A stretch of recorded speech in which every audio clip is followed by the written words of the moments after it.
Hi అందరికీ, నేను ఈరోజు మైసూర్ ప్యాలెస్ వ్లాగ్ చూపిద్దాం అనుకుంటున్నాను. ఈ వీడియోలో మేము కూర్గ్ అయితే స్టార్ట్ అయిపోయాము. మధ్యలో మైసూర్ ప్యాలెస్ని కూడా కవర్ చేసేసామన్నమాట. అందుకే మీకు కూడా చూపిద్దామని వ్లాగ్ తీశాను. ఇదంతా outlook of the Mysore palace అనమాట. చాలా బాగున్నది, నాకైతే బాగా నచ్చింది. ఇది మెయిన్ గేట్ అనమాట, బట్ మనకు అక్కడి నుంచి ఎంట్రన్స్ అయితే ఉండదు. మేబీ కింగ్స్ వచ్చినప్పుడు అది ఓపెన్ చేస్తారేమో, నాకైతే ఐడియా లేదు. బట్ అక్కడి నుంచి అయితే మనకి ఎంట్రన్స్ ఉండదు. బ్యాక్ సైడ్ నుంచి మేము వచ్చాము. ఇది టెంపుల్ అనమాట. మైసూర్ ప్యాలెస్ లోకి ఎంటర్ అవడానికి మాకైతే 100 రూపీస్ టికెట్ తీసుకున్నారు. లోపలికైతే చెప్పులు వెళ్ళలేదు, అందుకే చెప్పులు అయితే ఇక్కడే పెట్టేసి వెళ్ళాలి. ఇక్కడ సంచిస్తారు, అక్కడ చెప్పులు పెట్టేసి మేమైతే లోపలికి స్టార్ట్ అయిపోయాము. లోపలికి వెళ్ళగానే అక్కడక్కడ ఒక బోర్డ్స్ లాగా పెట్టారనమాట, హిస్టరీ రిప్రజెంట్ చేయడానికి మైసూర్ ప్యాలెస్ గురించి. నేనైతే మైసూర్ ప్యాలెస్ ఎప్పుడు చూడలేదు, ఫస్ట్ టైం చూస్తున్నాను. అందుకే నేను చాలా ఎగ్జైట్ అయిపోయాను, లోపల ఏమేమి ఉంటాయా, ఎలా ఉంటుందా అని చెప్పేసి. నేహ అయితే చాలాసార్లు చూసేసిందంట, సో తను అంత ఎగ్జైటెడ్ లేదు, బట్ స్టిల్ మాతో పాటు కలిసి వస్తుందన్నమాట. కింగ్స్ అప్పట్లో యూజ్ చేసినవన్నీ ప్రిజర్వ్ చేసి పెట్టారనమాట. ప్యాలెస్ లోకి ఎంటర్ అవ్వగానే ఫస్ట్ కనిపించేది ఓల్డ్ ప్యాలెస్ నమూనా అనమాట. ఫస్ట్ ఇలా ఉండేది ఈ ప్యాలెస్, దాని పక్కనే కనిపించేది చాముండేశ్వరి అమ్మవారు. ఈమెని దసరా టైంలో బయటికి తీసి కోట్ల విలువ చేసే నగలు వేసి అలంకరించి ఊరేగిస్తారంట. ఇవి Italian marble new classical statues అంట, బ్రిటిషర్స్ కింగ్స్ కి గిఫ్ట్ గా ఇచ్చారు. పక్కనే గణేష్ వీణ మండపం ఉంది, సేమ్ ఇలాంటిదే జైపూర్ లో కూడా ఒకటి ఉందంట. ఇది వచ్చేసి రాజస్థాన్ మార్బుల్ తో తయారు చేసిందంట. ఈ కలెక్షన్ మొత్తం చాలా పురాతన కాలం అయిందంట, చాలా వాల్యుబుల్. అయినా కనిపించే ఆర్కిటెక్చర్ అంతా Islamic and Gothic styles of architecture అంట దీంట్లో యూజ్ చేసింది. ఇక్కడ కనిపించేది నిజమైన ఏనుగు తెల అంట. ఇయర్లీ వన్స్ దానికి టచ్అప్ చేస్తారంట, కెమికల్ టచ్అప్, చెడిపోకుండా ఉండడానికి. ప్యాలెస్ లో ఎక్కడ చూసినా మనకి ఇలాంటి టైప్ ఆఫ్ పెయింటింగ్స్ కనిపిస్తున్నాయి. ఇవన్నీ ఆయిల్ పెయింటింగ్స్ అంట, ఇవన్నీ నిజం ఇమేజెస్ అంట. అప్పుడు ఎలా సెలబ్రేట్ చేసుకున్నారు అవన్నీ పెయింటింగ్స్ రూపంలో ఇలా పెట్టారనమాట. ఇవి కంప్లీట్ అవ్వడానికి 13 years టైం తీసుకుంది. ఇక్కడ కనిపిస్తున్న ఫ్లోర్ టైల్స్ కూడా మొత్తం ఇంగ్లాండ్ నుంచి తెప్పించారంట. ఈ స్తంభాలు కనిపిస్తున్నాయి కదా, ఇవన్నీ క్యాస్ట్ ఐరన్ తో తయారు చేశారంట. అది కూడా స్కాట్లాండ్ నుంచి తెప్పించారంట. కానీ అది చూడడానికి వుడ్ లాగా ఉంది, బట్ అది వుడ్ కాదు, అది క్యాస్ట్ ఐరన్. చాలా కలర్ఫుల్ గా ఉంది లోపలైతే.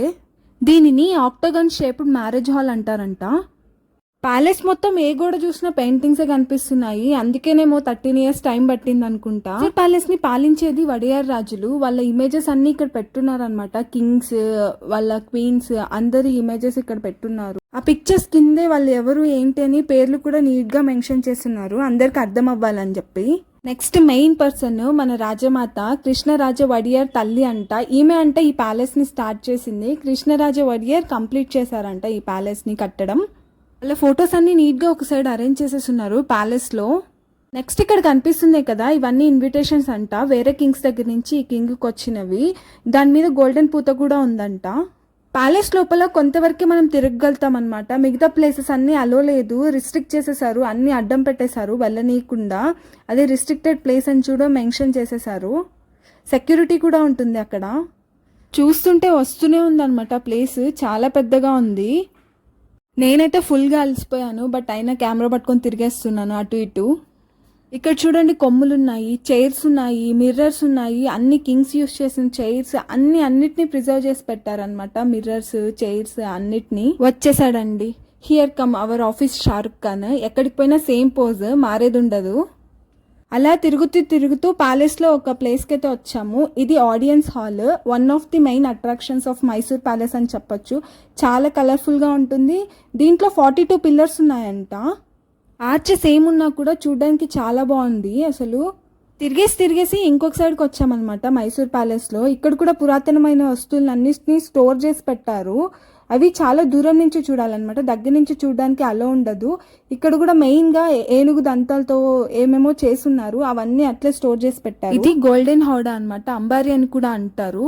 ఇదంతా వుడ్ తో తయారు చేశారంట. ఇది మొత్తం 750 kgs అంట, దాంట్లో 80 kgs ప్యూర్ గోల్డ్ ఉందంట దీంట్లో మాత్రం. ఇది విజయదశమి రోజు బయటికి తీసి అమ్మవారిని దీంట్లో ఊరేగిస్తారంట. దానిని జంబో సవారీ అంటారు, ఏనుగు మీద ఊరేగిస్తారు కాబట్టి. ప్యాలెస్ మొత్తం ఫ్లోర్ గా ఉంది. మళ్ళీ ఇంకొక దగ్గరికి వెళ్ళిపోతున్నాము, ఫుల్ గా అలసిపోయాము తిరిగి ఎండకి. అబ్బో బాబోయ్. ఈయన కృష్ణరాజ వడియార్ ప్రజల సంక్షేమం కోసం చాలా చేశారంట ఈయన. నెక్స్ట్ మనం ఇంకొక హాల్లోకి వెళ్ళిపోదాము. ఎంట్రన్స్ చాలా బాగుంది, లోపల ఇంకా కలర్ఫుల్గా ఉందన్నమాట, లైట్స్ ఇవన్నీ. ఇది ప్రైవేట్ దర్బార్ హాల్ అంట. ప్రతి సంవత్సరం నవరాత్రి టైంలో ఇక్కడ కింగ్స్ వచ్చేసి ఇక్కడ పూజలన్నీ నిర్వహిస్తారంట ఈ హాల్లో మెయిన్గా. ఇంకా స్టెప్స్ దిగేసి కిందకి వెళ్ళిపోతున్నాం. స్టెప్స్ కూడా ఉత్తొచ్చేసినవి మొత్తము. ఇక్కడ సైడ్ కనిపిస్తున్నాయి కదా, ఇవన్నీ దసరా టైంలో ఏనుగులకి అలంకరిస్తారంట. దానికి ప్యాలెస్ నుంచి అయితే బయటికి వచ్చేసాము. ఎండకి సమ్మర్కి బాబోయ్ చాలా వేడిగా ఉంది అసలు. సైడ్ బై సైడ్ మొత్తం షాప్స్ పెట్టేశారనమాట, కూల్ డ్రింక్, ఫుడ్, వాటర్ అవన్నీ. బండి కనిపిస్తుంది కదా, మైసూర్ ప్యాలెస్ లో తిరగలేని వాళ్ళని ఇక్కడ బండిలో ఎక్కించుకొని ఇలా మొత్తం అవుట్లుక్ మొత్తం చూపిస్తారనమాట ప్యాలెస్ ది. దానికి ఎంత ఛార్జ్ చేస్తారో కూడా తెలీదు. ఈ ప్లేస్ లో మాత్రం అందరూ ఫొటోస్ కూడా తీస్తారనమాట, ప్యాలెస్ కవర్ అయ్యేటట్టు, మనం కవర్ అయ్యేటట్టు. అది ఫ్రంట్ డోర్ అక్కడ కనిపించేది. అక్కడ నుంచి మాత్రం ఎవరికి అలో ఉండదు. ఇదంతా మైసూర్ ప్యాలెస్ అవుట్లుక్ అనమాట. నైట్ టైమ్స్ మాత్రం లైట్ వేస్తారు, ఇంకా కలర్ఫుల్ గా ఉంటుంది. మైసూర్ ప్యాలెస్ వ్లాగ్ అయితే ఇంతే. వీడియో నచ్చితే like, share and comment. Subscribe చేసుకోవడం మాత్రం అస్సలు మర్చిపోకండి. Thanks for watching.